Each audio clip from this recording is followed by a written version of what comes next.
오늘이 9월 두 번째 주일입니다. 이렇게 화창하고 좋은 일기 가운데 아름다운 예배당에서 예배드리는 여러분을 주님의 이름으로 환영합니다. 오늘은 특별히 다음 주가 우리 교회 창립 114주년이 되는 주일인데 창립기념 직전 주일이기도 합니다. 그동안 많은 선배 신앙인들로부터 우리가 이민 와서 지금까지 우리는 상하한국연합감리교회를 섬겨왔습니다. 말없이 기도로, 봉사로, 전도로 섬겨오신 여러분들을 주님의 이름으로 치하드리며 또 하나님의 은총과 축복이 여러분과 여러분의 삶 속에 그리고 가정과 기업 가운데 함께 하시기를 주님의 이름으로 축원합니다. 오늘 설교 제목을 나는 교회에 다닙니다 이렇게 정하고 났더니 좀 쑥스러웠습니다. 교회 안 다니는 사람이 어디 있다고 뭔가 낯설다는 생각을 해보았습니다. 좀 고상하게 믿음의 성도, 주님을 의지하라. 이렇게 제목을 달면 어떨까 하는 생각도 해보면서 나는 교회에 다닙니다. 어떤 의미로 다가올까 생각을 해보았습니다. 저는 교회의 일원인, 교회 공동체의 일원인 교인으로서 또 그것을 넘어서 훈련받으며 믿음의 품격을 지닌 성도로서 살아가는 두 방향이 연관성이 있지만 분명하게 구분되어야 한다 하는 생각을 로마서를 통해서 묵상해 보았습니다. 여러분 주변 사람들에게 어느 교회 다니십니까? 이렇게 물어보면 나는 상하한국인연합감리교회 다닙니다. 이렇게 말할 때 주변 분들이 뭐라고 주로 말하나요? 그 교회 다녀? 뭐 이런 반응도 있을 수 있고요. 연세가 많은 교회인데 역사가 오래된 교회 아니야? 뭐 이런 경우가 안쓰러워서 하는 말일 테고 또 다른 한 가지는 아직도 그 교회 다녀? 뭐 이런 생각을 또 얘기할 때도 있을지도 모르겠습니다. 나는 그 교회 너무 좋아. 너무 부러워. 상하한국연합감리교회 다니고 싶은데 너무 멀어. 이렇게 대답하는 사람이 얼마나 될까 하는 생각을 해보게 되었습니다. 그래도 이 자리에 앉아 계신 분들은 자부심을 가지고 역사를 이끌어가고 이 상항지역, 샌프란시스코 지역을 복음으로 변화시키고 아름다운 신앙의 공동체를 만들어가겠다고 하는 자부심으로 꾸준히 참석하시고 또 예배를 드리시고 봉사하시는 여러분들임을 저는 잘 알고 있습니다. 저도 다른 사람에게 설명할 때 상하한국연합감리교회 다닙니다. 너무 자랑스럽습니다. 이렇게 이야기를 합니다. 저는 지난 8월 12일 날 토요일 날인데요. 광복절 기념 방송이므로 제가 상하한국인연합감리교회와 제가 프로그램으로 나온 적이 있습니다. 촬영은 한 2달 전에 미리 했고요. 저희 신앙 여정과 교인들과 우리 교회 역사와 샌프란시스코를 소개하는 그런 작은 프로그램, 45분짜리 프로그램입니다. 미국에는 그 채널이 나오지 않기 때문에 CGN TV라든지 아니면 CBS 같은 게 아니고 새로 생긴 종편 방송인 C 채널에서 촬영을 하였는데 저는 너무 자랑스럽게 우리 교회를 소개했고 또 무리 없이 재미있게 역사를 풀어나가고 샌프란시스코를 소개하는 그런 아주 짧은 대담 시간이었습니다. 여러분 한번 찾아보셔서 한번 보시기를 바랍니다. cchannel.com으로 들어가셔서 다시 보기 이 세계를 움직이는 힘 한인 디아스포라 이 프로그램에 보면 제가 나옵니다.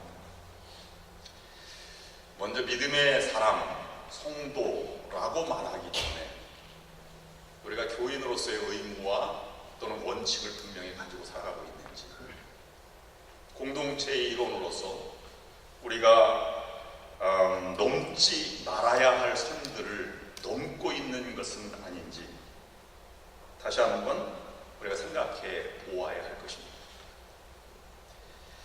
우리는 인격이라고 하는 거룩함을 훼손시키고 있지는 않는지, 교회를 다시 세우는 길은 무엇인지, 그것이 우리의 삶과 어떻게 연결이 되는지 하는 것들도 깊이 묵상해 보아야 할 것입니다.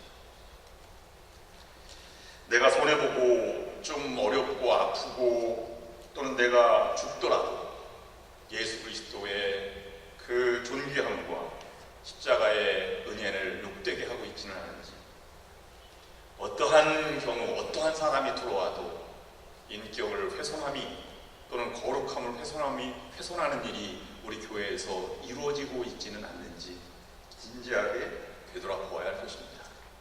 그래야 교회는 진정한 교회이고 거룩한 교회가 되어가는 것일 것입니다. 한 번에 이루어지지 않을 것입니다. 한 걸음 한 걸음씩 그리스도와 더불어 복음의 발자취를 따라가는 길이 우리의 삶의 여정이 되어야 할 것입니다. 로마서를 지난주에는 크게 보면 두 부분으로 나눈다고 했습니다. 1장부터 11장까지는 하나님이 인간에게 하신 일, 의롭다 하시고 믿음을 주시고, 그 다음에 12장부터 16장까지는 하나님의 은혜를 받은 우리 인간이 해야 할 일, 성결한 삶을, 믿음의 삶을 살아가는 것, 이렇게 살펴보았습니다. 오늘은 그것을 세분화해서 세 가지로 나눠보면 1장부터 5장까지 그리스도인의 정체성은 무엇인가? 하나님께서 의롭다 하신다. 이것이 정체성이고, 그럼 의롭다 하신 이는 6장부터 11장까지는 교회 믿음의 공동체 안에서의 삶, 그리고 12장부터 16장까지는 믿음의 공동체를 벗어나서 세상 가운데 살아가는 사람들의 삶을 나타내주고 있습니다. 그러므로 오늘 본문에 있는 말씀은 신앙 공동체 안에 머무르는 것이 아니라 그것을 뛰어넘어서 사회 속에서도 세상 속에서도 이어져 가는 삶의 성품, 인격의 모습, 믿음의 품격을 우리에게 전해주고 있다고 볼 수 있는 것입니다. 제가 지난 시간에 목회 상담을 온 집사님의 얘기를 제가 잠깐 드렸었는데요. 너무 우리 집안에 우환이 많습니다. 그랬더니 목사님이, 집사님 하나님을 좀 알기는 아십니까? 그랬더니 집사님이, 목사님은 하나님을 좀 아세요? 아니, 저도 잘 모릅니다. 목사님도 모르면서 저에게 왜 그러십니까?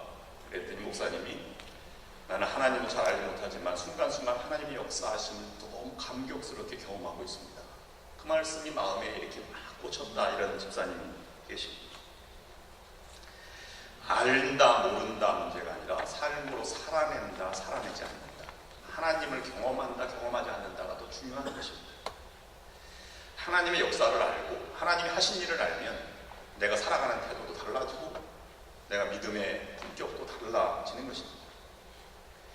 믿음대로 행동하는 것입니다. 믿음대로 행동하는 것에 감격과 감사가 넘쳐납니다. 우리는 흔히 이렇게 말할 때가 있습니다. 하나님은 이것을 원하는 것 같아. 하나님의 뜻은 이것이야. 근데 어떻게 되돌아보면 그 무한하시고 세계를 창조하시고 역사를 이끌어 가시는 하나님의 뜻과 하나님의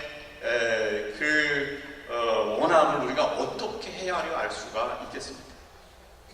우리는 일부러 우리의 삶으로 경험하며 살아갈 뿐이지.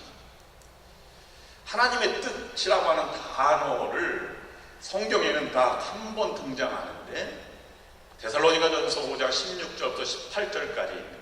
항상 기뻐하라, 쉬지 말고 기도하라, 범사에 감사하라. 이는 그리스도 예수 안에서 너희를 향하신 하나님의 뜻입니다. 하나님의 뜻은 이것과 저것이 아니라 하나님의 뜻은 항상 감격하고 기뻐하며 기도하고 그리고 감사하는 삶을 하나님의 뜻, 다시 말해서 하나님의 소원이라고 표현하고 있는 것입니다. 그러면 하나님의 뜻이라고 하는 것은 구체적이라기보다는 큰 방향성을 말하고 있다고 보아야 할 것입니다. 나는 둘 중에 이것이 하나님의 뜻일 거야 라고 말하는 것은 말로 하나님을 대신하는 격일 수가 있는 것입니다. 그런 삶은 하나님의 감동 또는 세상을 변화시키는 감동과 변화를 이끌어 가기가 어렵습니다. 품격이 그 순간에 사라지기 때문입니다. 내가 경험하는 하나님과 다른 사람이 경험하는 하나님은 전혀 다를 수 있기 때문입니다. 국가 대항전을 하면 주로 그 나라의 운동선수를 응원하게 되죠. 다른 나라에서는 다른 나라 선수를 응원하게 된 것과 같은 그런 원리입니다. 나에게 계시처럼 다가오지만 다른 사람에게는 품격 있게 나타내야 하는 것이 신앙의 모습입니다. 이것이 삶의 모습에서 하나님을 믿는다 하는 사람들이 세상 속에서 드러내줘야 하는 품격을 말하고 있는 것입니다. 이런 행함이 믿음 생활에서 아니면 세상 생활에서 결정적으로 중요한 역할을 한다는 사실을 오늘 앞에서 우리가 지난 시간에 묵상하였습니다. 그러면 행동을 어떻게 할 것인가 하는 문제를 다시 깊이 들여다보아야 합니다. 삶의 내용을 크게 둘로 나눠볼 수 있는데요. 하나는 존재에 대한 물음으로써 나는 누구인가 하는 이런 존재의 의미, 투비의 문제를 우리가 깊이 있게 다루고 있는 것이 로마서입니다.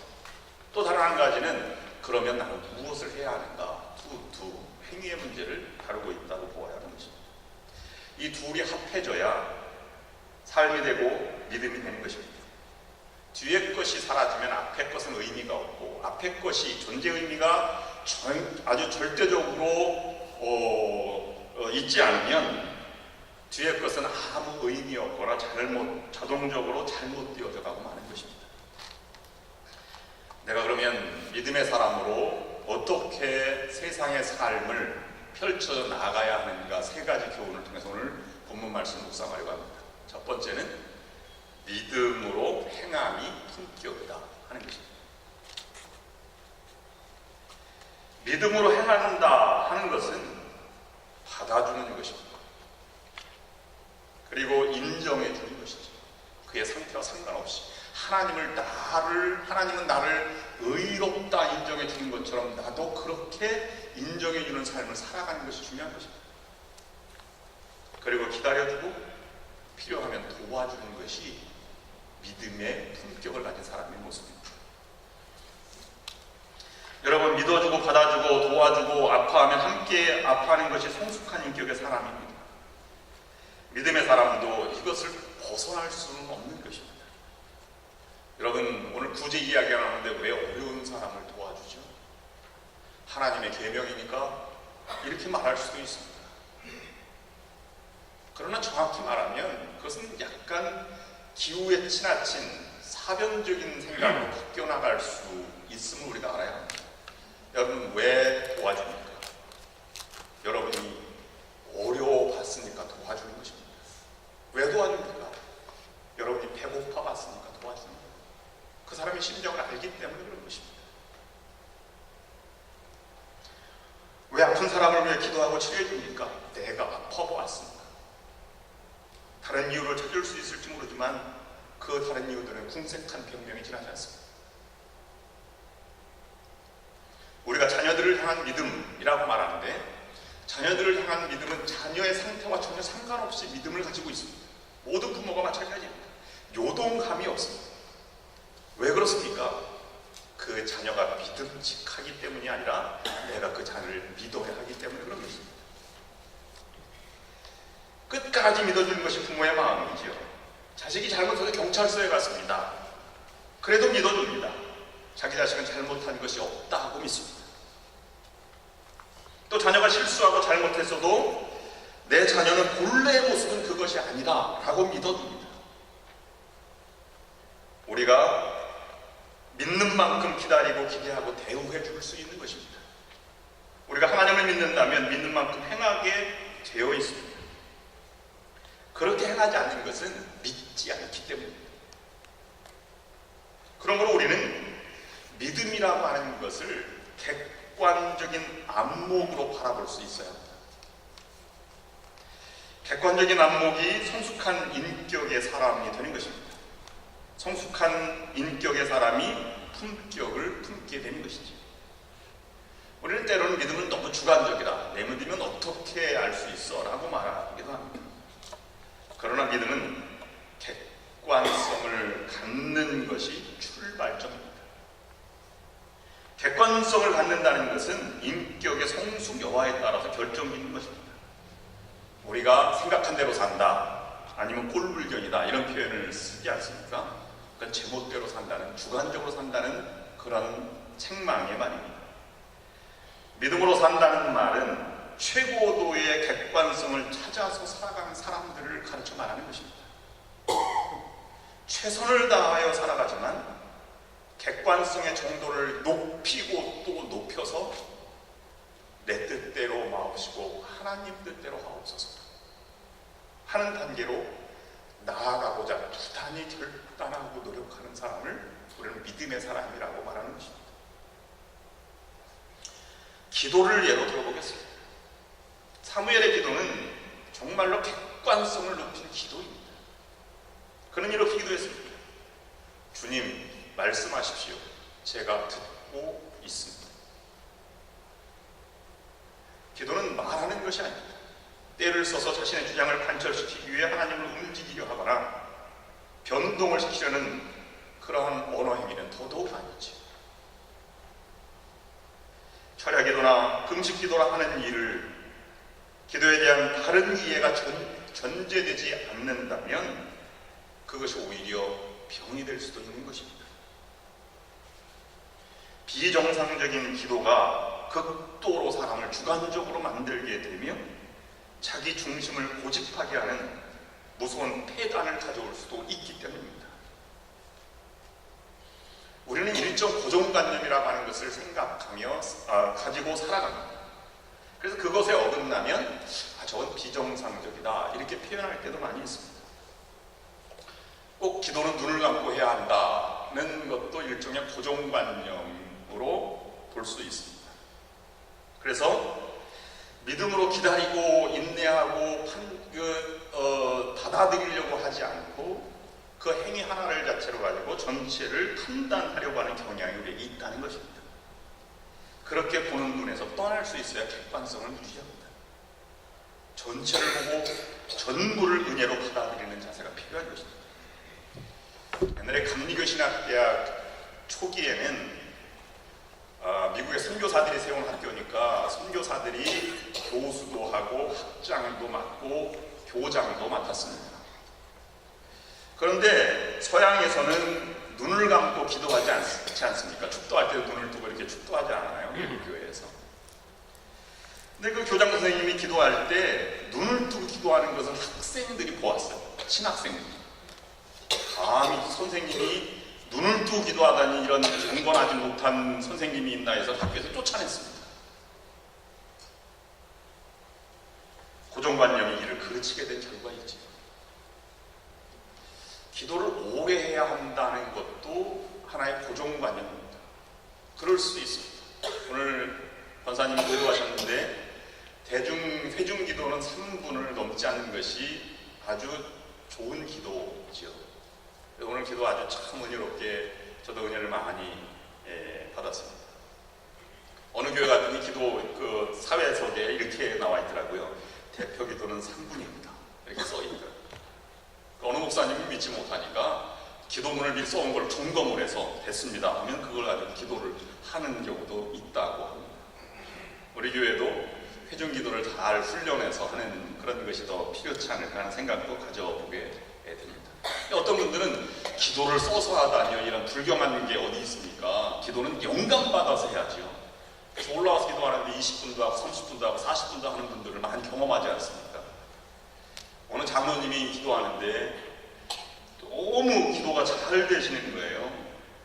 그래서 주일날 낮 대표 기도를 하였는데 하나님의 세상을 천지를 창조하신다부터 해서 에덴 동산의 죄악과 노아의 홍수, 가인의 살인, 모세의 출애굽, 그 다음에 가나안 땅의 정착과 예수님의 탄생과 제자를 부르시고 십자가에 죽으시고 부활 승천하셔서 뭐 이렇게 얘기해서 요한계시록까지 나아갔습니다. 그리고 시계를 봤더니 1시간이 지났어요. 그래서 모두 눈을 딱 떠보니까 아무도 없는 거예요. 가지 못하는 사람이 2사람 있었습니다. 하나는 강대상의 목사님, 한 분은 사모님 뒤에 앉아서 가지도 못하고 그냥 앉아요. 그래서 장로님이 갑자기 어설퍼가지고 얼떨떨해가지고 물어봤습니다. 사모님, 교인들은 다 어디 갔어요? 그랬더니 사모님이 이렇게 대답했습니다. 장로님이 기도하실 때 노아의 홍수 때 다 떠내려갔습니다.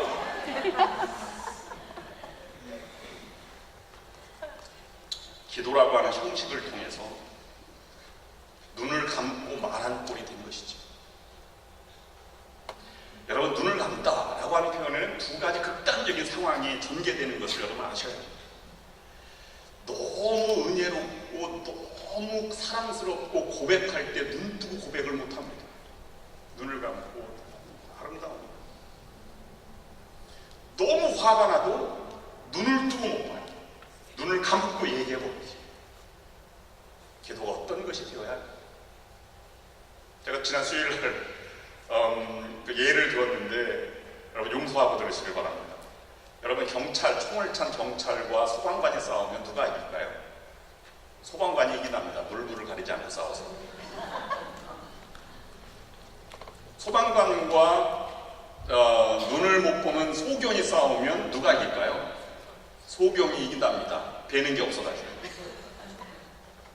소경과 노인이 싸우면 누가 이길까요?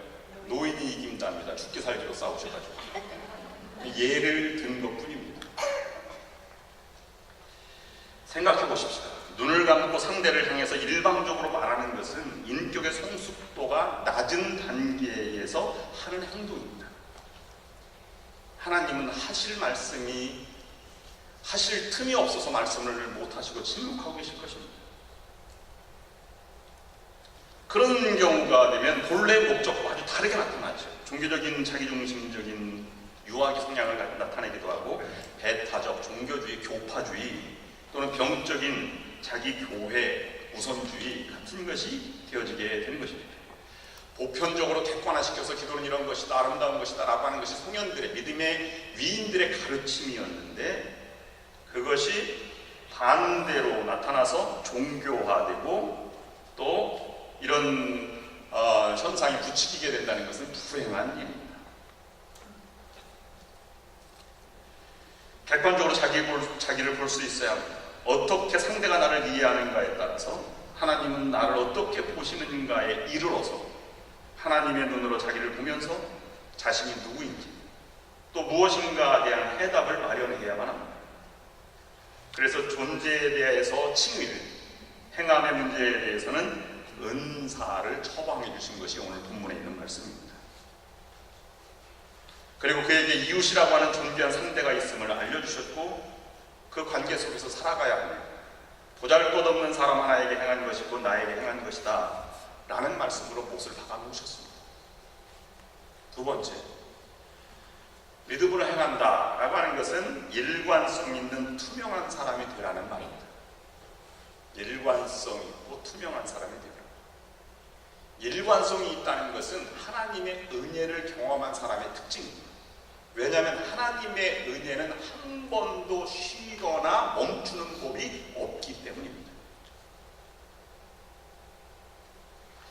저는 믿음의 사람들이 또 교회를 다니는 사람들이 사랑과 믿음, 정의 이런 섬김, 봉사를 외치기 전에 인격이 있는지를 물어보아야 한다고 생각합니다. 그리고 의리는 지키는지 일관성은 있는지 묻고 싶습니다. 우리는 사람을 칭찬할 때 몇 가지 전제를 둡니다. 속인다든지 돌려서 말하는 것이 아니라 분명하게 말하는 사람을 우리는 좀 분명한 사람, 투명한 사람이라고 말합니다. 그리고 일관된 사람이라고 말합니다. 자기를 감추고 살아가는 투명인간이 아니라 자기를 다 드러내놓고 살아가는 투명한 일관된 사람이 되라고 우리에게 가르쳐 말하고 있는 것입니다. 우리가 흔히 하는 말에 가만히 있으면 중간이나 간다는 말이 있습니다. 또 인생은 줄서기 다릅니다. 이런 말이 있습니다.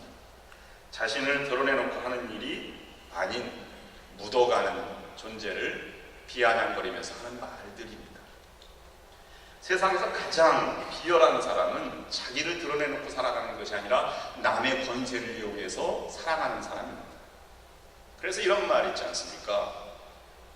기어가는 사람 위에 걸어가는 사람이 있고 걸어가는 사람 위에 뛰어가는 사람이 있고 뛰어가는 사람 위에 날아가는 사람이 있고 날아가는 사람 위에 붙어가는 놈이 있다. 이런 말이 있지 않습니까? 믿음의 문제는 내가 살아가는 것입니다. 그래서 묻어갈 수는 절대 없습니다. 집사람의 치맛자락을 잡고 천국에는 갈 수 없는 노릇입니다. 그러면 우리의 믿음이 분명하고 투명해야 하며 객관성이 나타나야 합니다. 생각한 대로 말하고 말한 대로 행동하는 것입니다. 이것을 원만하게 이루어진 사람은 자기가 놓여있는 상황을 이해하는 일이 수월합니다. 상황을 받아들이는 일로 심한 갈등을 일으키지 않습니다. 그러나 객관성을 잃어버리면 다른 사람에 대한 몰리 이해로 나타나게 되는 것입니다. 오늘 함께 사는 이치를 한 몸에 많은 지체가 있다, 이런 표현으로 우리에게 말하고 있습니다. 은사를 가르쳐 말하고 있는 것입니다. 세 번째, 믿음으로 행한다는 내게 주신 은사대로 살아간다는 뜻입니다. 분명한 삶은 은사로 나타나야 한다는 것입니다. 사람은 없는 것, 가지고 있지 않은 것을 그리워하도록 되어 있는 것 같습니다. 그래서 남의 떡이 더 커 보이는 것 같습니다. 그러나 믿음의 사람은 없는 것보다는 주신 은혜와 은사를 바라보는 사람입니다. 누구도 똑같은 은사를 주시지 않습니다. 자기의 분량이 있고 역할이 있을 뿐입니다. 지체로 불렀다고 사도 바울은 말하고 있습니다. 좋거나 좋지 않은 역할이 있는 것이 아닙니다. 하나님은 그런 방법으로 살아가는 사람을 믿음의 사람이라고 말하지 않습니다. 지체가 되었다면 지체의 역할에 분명해야 합니다. 그 지체의 역할을 잘 감당하기 위해서 목숨을 바칠 만큼 최선을 다하는 열정과 믿음의 품격이 나타날 때 우리는 감동을 받고 은혜를 받는 것입니다. 여러분, 경찰이라고 하는 직함 때문에 우리가 티켓을 받죠. 그 경찰관의 인격이나 학식이 높아서 우리가 그것을 받거나 거부하거나 그렇지 않지 않습니다. 우리가 열심히 봉사하면서 그 능력을 키워나갈 때 전체 공동체, 교회 공동체가 성장해 나아가고 건강하게 되는 것입니다. 그러므로 나의 능력과 은사를 극대화시킬 필요가 있습니다. 질투와 멸시천대는 사라져야 할 가장 좋지 않은 모습입니다. 헬라어를 말할 때 은혜를 카리스라고 말하고 은사를 카리스마라고 말하고 원어는 같은 것입니다. 하나님이 전적으로 무료로 주는 선물이다, 이런 뜻이 담겨져 있습니다. 근데 카리스는 구원에 관계된 것을 은혜라고 말하고, 또 삶의 여러 가지 일을 맡는 사역을 말할 때는 카리스마, 은사라고 말하고 있습니다. 은사는 일을 해야 할 사람에게 주신 하나님의 특별한 선물입니다. 이철환 작가가 삶의 소소한 이야기들의 감동적인 이야기를 엮어서 낸 책이 있는데요. 연탄길이라는 책입니다. 거기에 여러분이 잘 아시는 이야기 하나를 소개해 드리면서 말씀을 마치려고 합니다. 한 소녀의 소녀 가장 이야기입니다. 주인공은 조그만 음식점을, 중국집을 하는 아줌마에서 시작이 됩니다. 어느 날 여자아이 하나가 여동생과 남동생 둘을 데리고 짜장면을 먹으러 왔습니다. 큰아이가 동생들에게 말합니다. 뭘 시킬까? 그랬더니 짜장면, 이렇게 남동생이 말했습니다. 여자 동생도 나도, 언니가 여기 짜장면 2개요. 그랬더니 여동생이 말했습니다. 언니는 안 먹어. 언니는 점심 먹은 게 체했나 봐. 배가 아파. 아무것도 못 먹겠어. 남동생이 말했습니다. 누나 그래도 먹어. 이게 얼마 만에 먹는 짜장면인데, 얼마나 맛있는데. 나 진짜 아프다니까. 내 생일이니까 너나 오늘 많이 먹어라, 이렇게 얘기했습니다. 그리고 동생들의 손을 꼭 잡아주었습니다. 여동생이 말합니다. 우리도 엄마 아빠가 있었으면 좋겠다. 옆에 테이블에 한 가족이 식사하는 것을 보고 부러워서 한 얘기였습니다. 잠시 뒤 식당 아줌마가 나오더니 말했습니다. 너 혹시 이내 아니니? 이내 맞지? 네, 맞는데 아줌마 누구세요? 어리둥절하는 아이에게 이 아줌마가 말했습니다. 나 엄마 친구야. 나 모르겠어. 영선이 아줌마. 한 동네 살았잖아. 잘 모르는구나, 오래돼서. 너무 반가운 나머지 아이들의 얼굴을 어루만지면서 이렇게 얘기했습니다. 조금만 기다리고 있어. 아줌마가 맛있는 거 해줄게. 그리고 짜장면 3개와 탕수육을 내놓았습니다. 잘 먹고 돌아가는 길입니다. 안녕히 계세요. 그래, 잘 가거라. 차 조심하고. 짜장면 먹고 싶으면 언제 나와? 영선이 아줌마가 여기 있으니까. 라고 말했습니다. 네 하고 문을 나서는데 주방에서 일을 돕던 남편이 이 영선이 아줌마에게 묻습니다. 여보, 누구네 집 애들이야? 나는 아무리 생각해도 기억이 안 나네. 사실은 나도 잘 모르는 애들이에요. 엄마 아빠가 없는 아이들이라고 해서 무턱대고 음식을 그냥 주면 상처받을까. 그런데 아이들의 이름은 어떻게 알았어? 내 주방에서 일하다 보면 다 들려요. 이내라고 하는 이야기를 제가 듣고 그렇게 한 거예요. 그래서 남동생이 오늘 생일이었나 봐요. 자기는 먹고 싶어도 참으면서 동생들만 시켜주는 모습이 어찌나 안쓰러웠든지 하고 영선이 아주머니가 눈물을 흘렸습니다. 남편이 가난으로 주눅이 든 아이들에게 베푼 아내를 보면서 이렇게 생각을 합니다. 상처를 주지 않고 사랑하기란 얼마나 어려운 일인가. 소리 없이 아픔을 감싸준다는 것은 얼마나 아름다운 일인가 생각해 볼 것이 있습니다. 영선이 아줌마가 가지고 있는 달란트는 무엇입니까? 주방에서 음식 만드는 솜씨가 뛰어나다는 것입니다. 하나님이 그에게 주신 은사는 무엇입니까? 다른 사람의 긍휼, 어려운 점을 그냥 보고 못 보는 긍휼한 마음, 사랑의 마음이 은사입니다. 우리는 달란트를 따라 일하기보다 은사를 따라 일할 때 희망과 사랑이 신뢰, 품격을 심을 수 있는 것입니다. 오늘 본문 말씀에는 7가지 은사를 얘기하는데 하나는 둘로 크게 나누면 몸으로 하는 은사, 말로 하는 은사입니다. 몸으로 하는 은사는 섬김, 구제, 다스림, 베품이고 말로 하는 은사는 예언, 가르침, 권면입니다. 격려하고 가르치는 것을 돕고 또 다 약한 사람을 돌보는 봉사가 권면하는 일입니다. 몸으로 하는 것은 섬기는 일 또는 동정심을 받고 순수한 마음으로 돌보고 구제하는 일, 다스려서 이끌어가주는 일, 베푸는 일, 순수한 애정으로 돌보는 것을 은사라고 말하고 있는 것입니다. 이러한 섬김에서 자기를 내세우는 일은 모두를 완전하게 만들어 가는 것입니다. 자기를 헌신하고 은사에 최선을 다하는 것이 완전하게 나가는 것입니다. 아리스토텔레스는 이렇게 말했습니다. 사람들은 집을 지으면서 건축가가 되고 하프를 퉁기면서 연주자가 된다. 우리는 바른 일을 행함으로 바른 사람이 된다 라고 말했습니다. 믿음의 품격이 교회 생활뿐만 아니라 세상 삶 속에서도 우러나오는 여러분들이 될 수 있기를 주님의 이름으로 축원합니다. 기도하시겠습니다. 하나님, 끝까지 믿음으로 행하게 하셔서 우리의 믿음의 품격이 나타나게 하옵소서. 믿음을 말하기 전에 성숙한 인격의 사람이 되게 하시고 무엇보다 믿음으로 일관성 있고 투명한 사람이 되게 하여 주시옵소서. 내가 가지고 있는 은사를 통해서 가정과 교회 공동체가 세워져 가게 하여 주옵소서. 예수님의 이름으로 기도드립니다. 아멘.